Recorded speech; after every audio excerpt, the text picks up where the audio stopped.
After firing nearly 200 ballistic missiles at Israel, Iran warns the US of further action unless Israel's aggression is curbed. The world waits to see what Israel will do next as it continues bombing Gaza and Lebanon. Can peace prevail, or is a wider war more likely? This is Inside Story.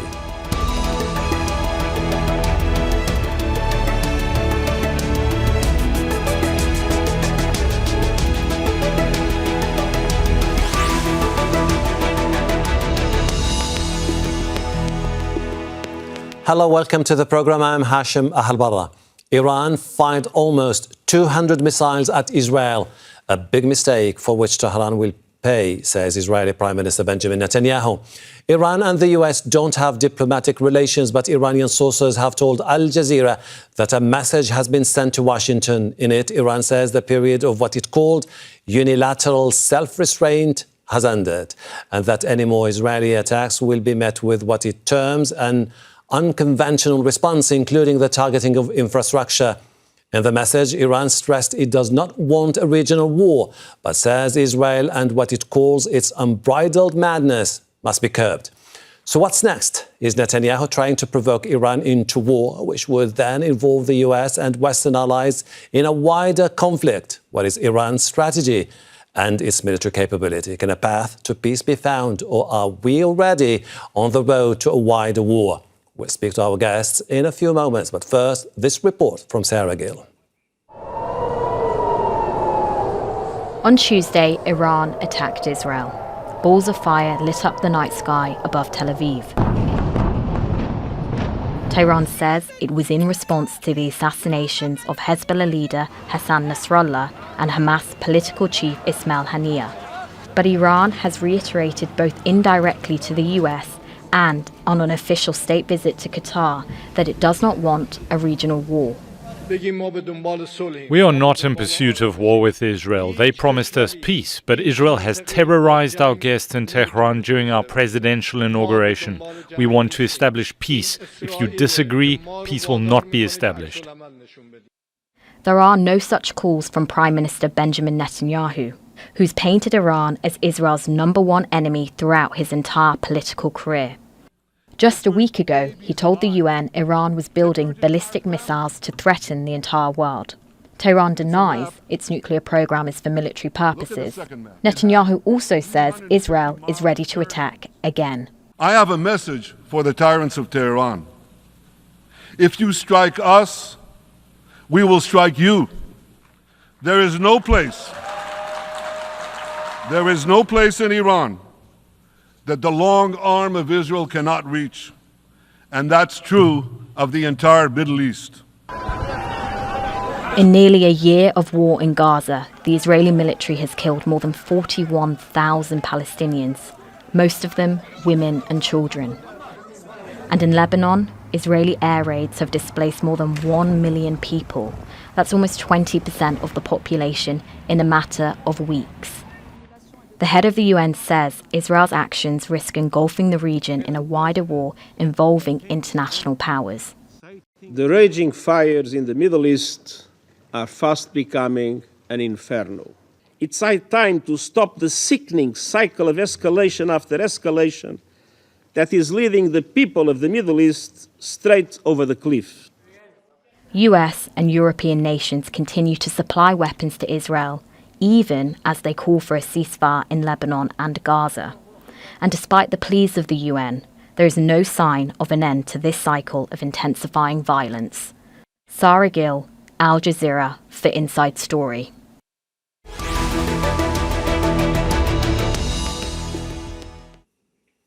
Let's bring in our guests from Tehran. We are joined by Mohammad Marandi, a professor of American Studies at the University of Tehran. He was also a media advisor to the Iranian negotiating team at the International Atomic Energy Agency. In Boston, Virginia, Thomas Pickering, former U.S. ambassador to the United Nations, who was also ambassador to Israel, Jordan, and Russia, among other countries too. In Tel Aviv, Gideon Levy, columnist at the Haaretz newspaper and author of the book, The Punishment of Gaza.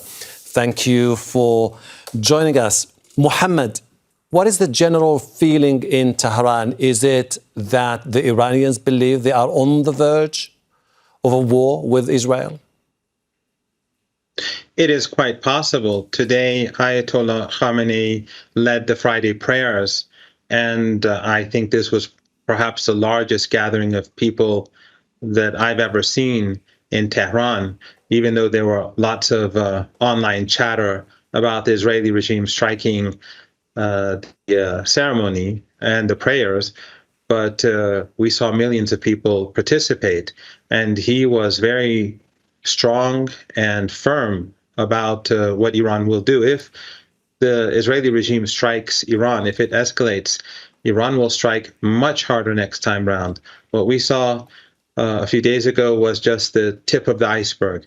And I think it's wise for people in Washington to yank hard on Netanyahu's leash. Otherwise, the price that the Israeli regime will pay will be much higher than anything it's ever had to pay before. Thomas, the Iranians are defiant and so are the Israelis. Do you still believe that there is a wiggle room for any compromise or a political deal that could implement a ceasefire agreement? I think that politically speaking, one can envisage compromises. The real problem, and your question is rightly directed at it, is there the will to move now? And this is one of the worst, if not perhaps the worst situation we have seen in the Middle East in a very long while. It has the potential to produce a catastrophe, and that kind of catastrophe will affect people on both sides of any line you seek to draw in the midst of a conflict. And this has been deeply concerning. We are in a complicated situation in the United States with an election about the presidency, which is for us an existential question in many ways, just 30-some days away. Deeply affected by the situation in the Middle East, it is not something that can be easily put aside as having some serious influence both in the Middle East in the long term and in my own country in the immediate and long term. Gideon, the threats made by Iranian President, the Ayatollah Ali Khamenei, and the Iranian Minister of Foreign Affairs, are they taken seriously by the establishment in Israel?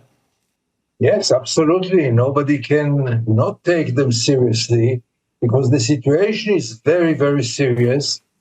But taking seriously does not mean that Israel has second thoughts about striking back Iran. I say it's unfortunately so. But I don't see any chance that Israel will not retaliate on the attack of Tuesday evening. And if so, we are facing a great, huge regional danger. Mohammad, at this particular moment, can we fairly say that the top priority for Iran now, because you have the Iranian Minister of Foreign Affairs in Lebanon, is to try to ensure there is a deal to at least make sure that Hezbollah remains intact despite the string of setbacks it suffered over the last few weeks?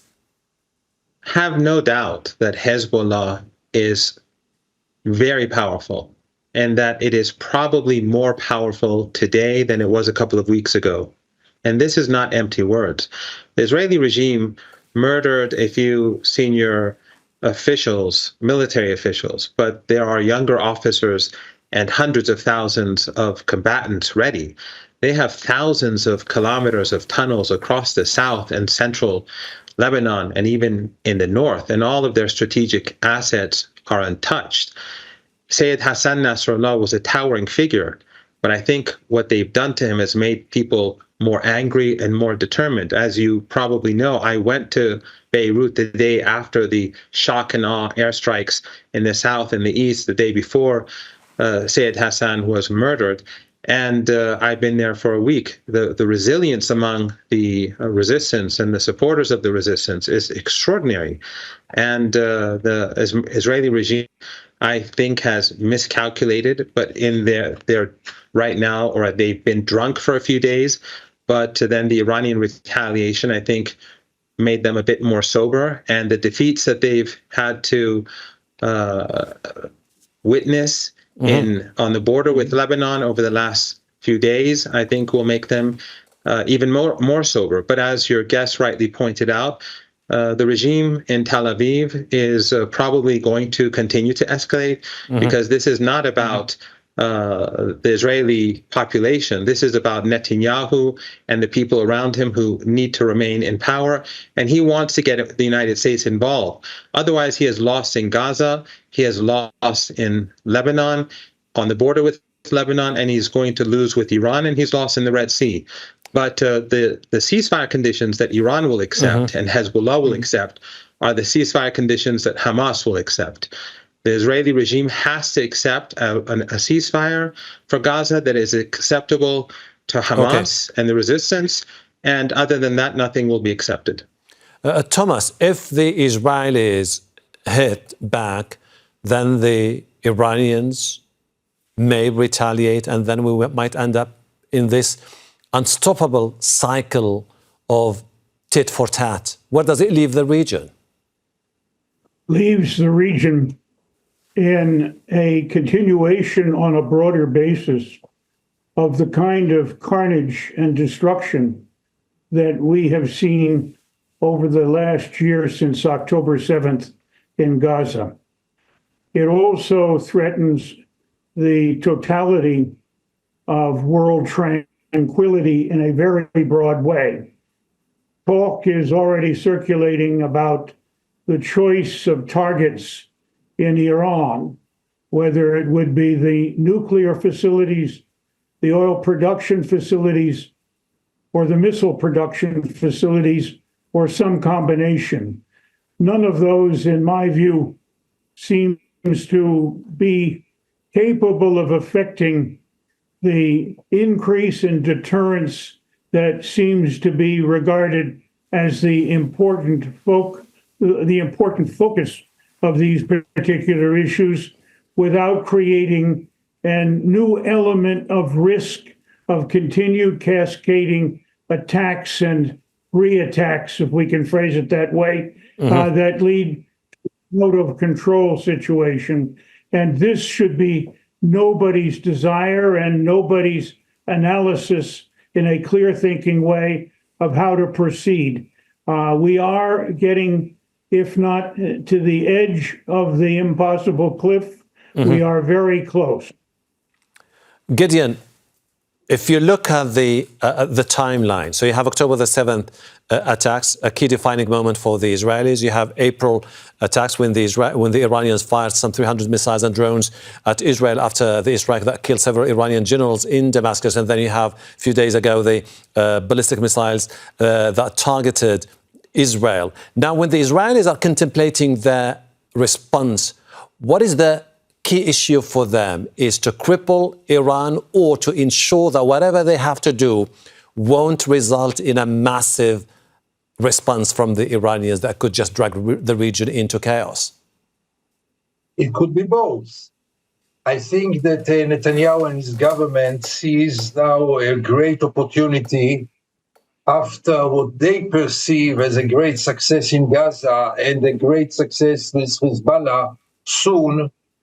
They think that that's the time to solve all the problems, the security problems of Israel once and for all, as they call it. Namely, to crash all the potential enemies of Israel in Lebanon, in Gaza, and in Tehran. And I think that they feel now that that's the opportunity to try their best to do so. And an attack on Iran, on Iran's facilities, might succeed militarily. And yes, there is also one eye directed at Washington. How will Washington react? And by and large, the whole scene is so explosive and so dangerous, so explosive that I can't even imagine myself a scenario in which we prevent now a terrible war.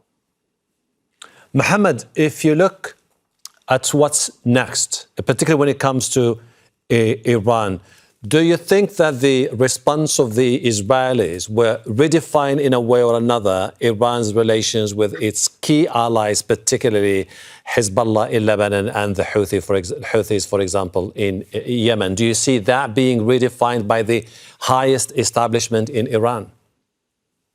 The relationship will remain as it is, very powerful, and Iran will ensure that Hezbollah wins this war. It will ensure that Yemen defeats the Israelis, and it will ensure that Hamas, Islamic Jihad, are not defeated by the Israeli regime.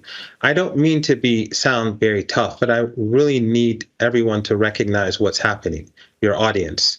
If the Israeli regime strikes Iran, it cannot destroy a nuclear program because that is very well protected. It can cause some damage, but the advisor to the leader said that Iran's nuclear doctrine will change if Iran is threatened in any way with regards to, let's say, a nuclear angle.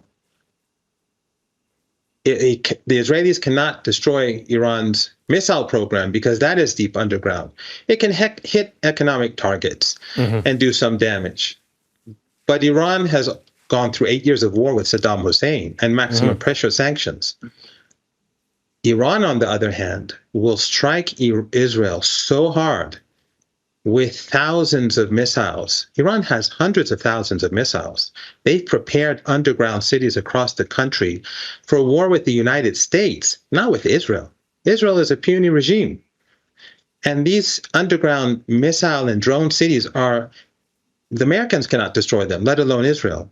Iran will unleash so many missiles at Israel, and it will destroy its infrastructure. It will destroy everything that it has. The regime will not be able to sustain itself after a heavy Iranian attack. So gone are the days where the Iranians show strategic patience, and gone are the days where the West should ridicule Iran. In April, when the Iranians fired 300 old drones, they were sending a message, and the West thought it was from a position of weakness. First of all, Iran was gathering intelligence for a real strike.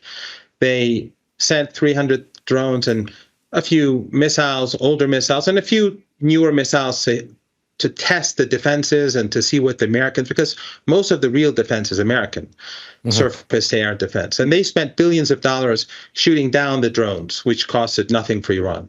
But the Iranians gathered all the intelligence that they need. And now the Iranians have shown what they can do. The Americans should be very careful about the next step, because if Israel does this, Iran will hit it hard. And if the Americans this is the point I wanted to get to. If the Americans get involved, the U.S. will be kicked out of Iraq by the Iraqi resistance. U.S. forces in the Persian Gulf will be gone. And those regimes in the Persian Gulf, those family regimes in the Persian Gulf that host American bases, they will be seen as hosting the enemy. That will be the end of the oil and gas trade from this region. And that would lead to a global economic collapse. Thomas, you served as a U.S. ambassador to the United Nations, the institution that has been put together to ensure that the security and diplomatic architecture that prevailed after the Second World War stays. And for this, the Americans have been trying to do their best to contain situations from deteriorating in the Middle East. Except for now, there is a growing sentiment that what is happening now could be perhaps the Americans' biggest foreign policy failure in the region in decades. Do you agree with that assessment? I think that we face, on the part of all of us, a serious and catastrophic potential for failure. And I listened with a great deal of attention to what your two other guests have had to say. I do not agree, after 65 years of practice and following of diplomacy, that military force is the answer to diplomatic problems, and that no war ends, whether by force or by negotiation, without political consequences of some serious significance. And that we do need to take into account, as thinkers and analysts, the risks of moving from a bad situation to an incalculably worse situation and put our heads around that problem and talk about how can we prevent this. We cannot prevent this by asserting that every issue on which we have differences has to be settled in our favor. That doesn't work in diplomacy, but we cannot require that as the beginning event for a process of moving. We do need to establish communications. The UN has shown its weakness by divisions between the great powers and the failure of the Security Council to do what it should do under the Charter, even if in effect that has to be reinforced and backed up by some use of pressure that is serious to get the process moving toward the outcome that has at the beginning certainly a ceasefire. The resolution of the humanitarian catastrophe in Lebanon and in Gaza, a serious effort to treat with all of the difficulties in the region, including the focus on the question of how and in what way can Israel-Palestine issues be resolved.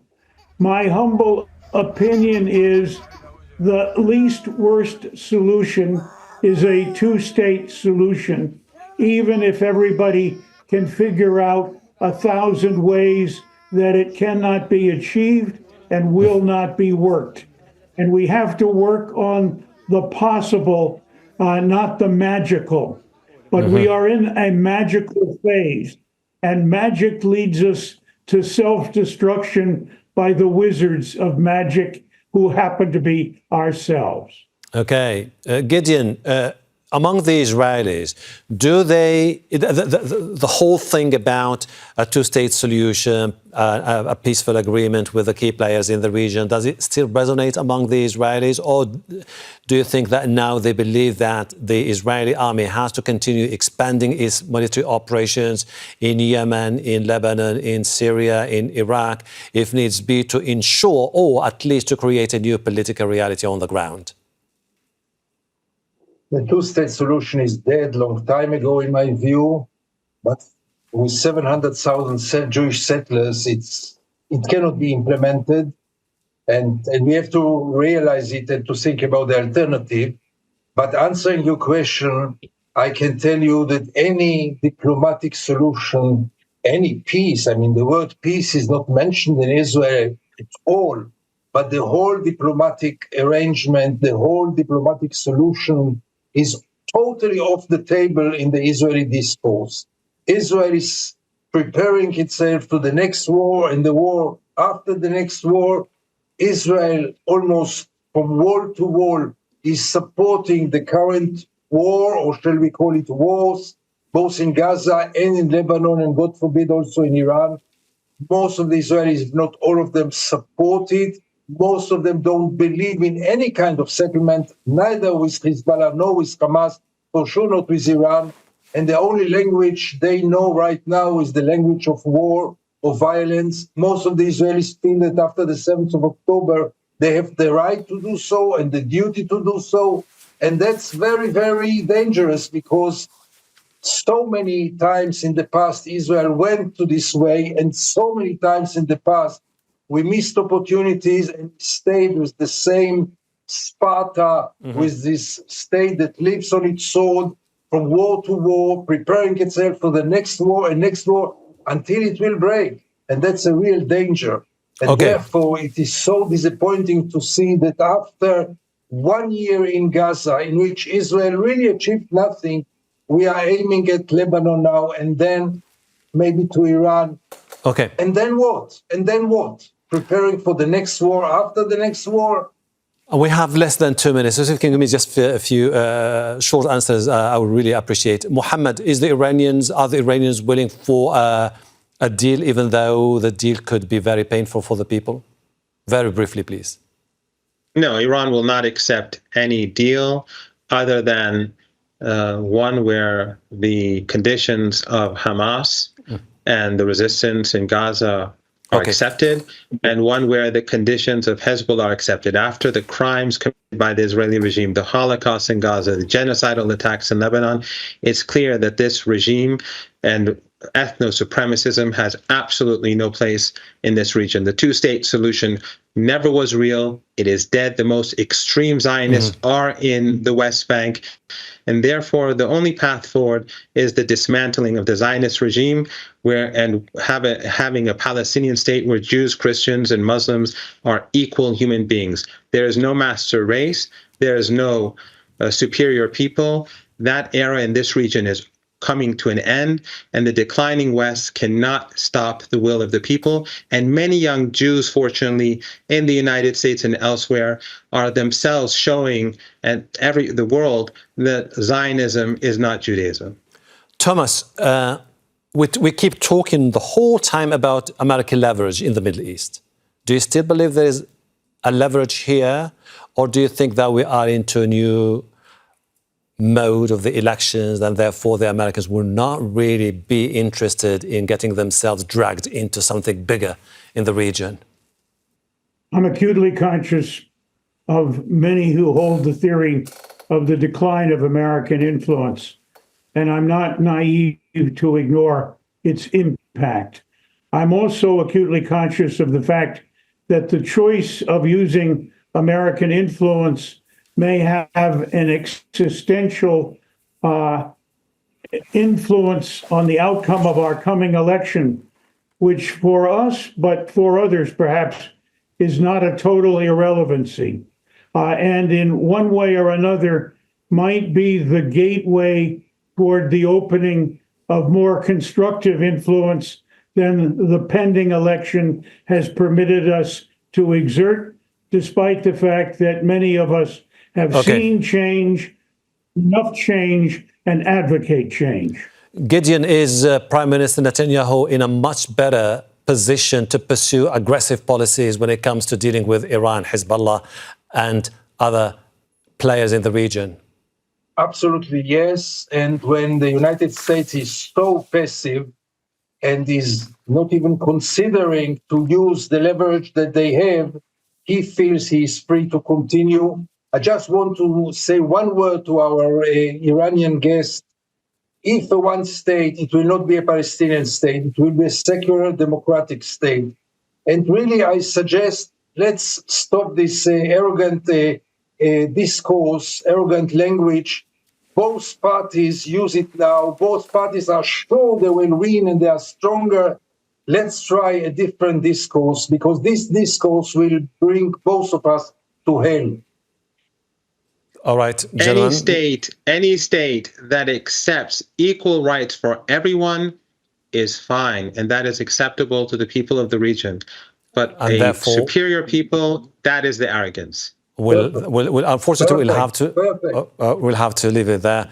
Mohammad, Marandi, Thomas Pickering, Gideon Levy, I really appreciate your insight. Thank you. And thank you too for watching. You can see the program again anytime by visiting our website, aljazeera.com, for further discussion. Go to our Facebook page, that's facebook.com/AJ Inside Story. You can also join the conversation on X. Our handle is @AJ Inside Story. From me, Ahelbarra, and the entire team here in Doha. Bye for now.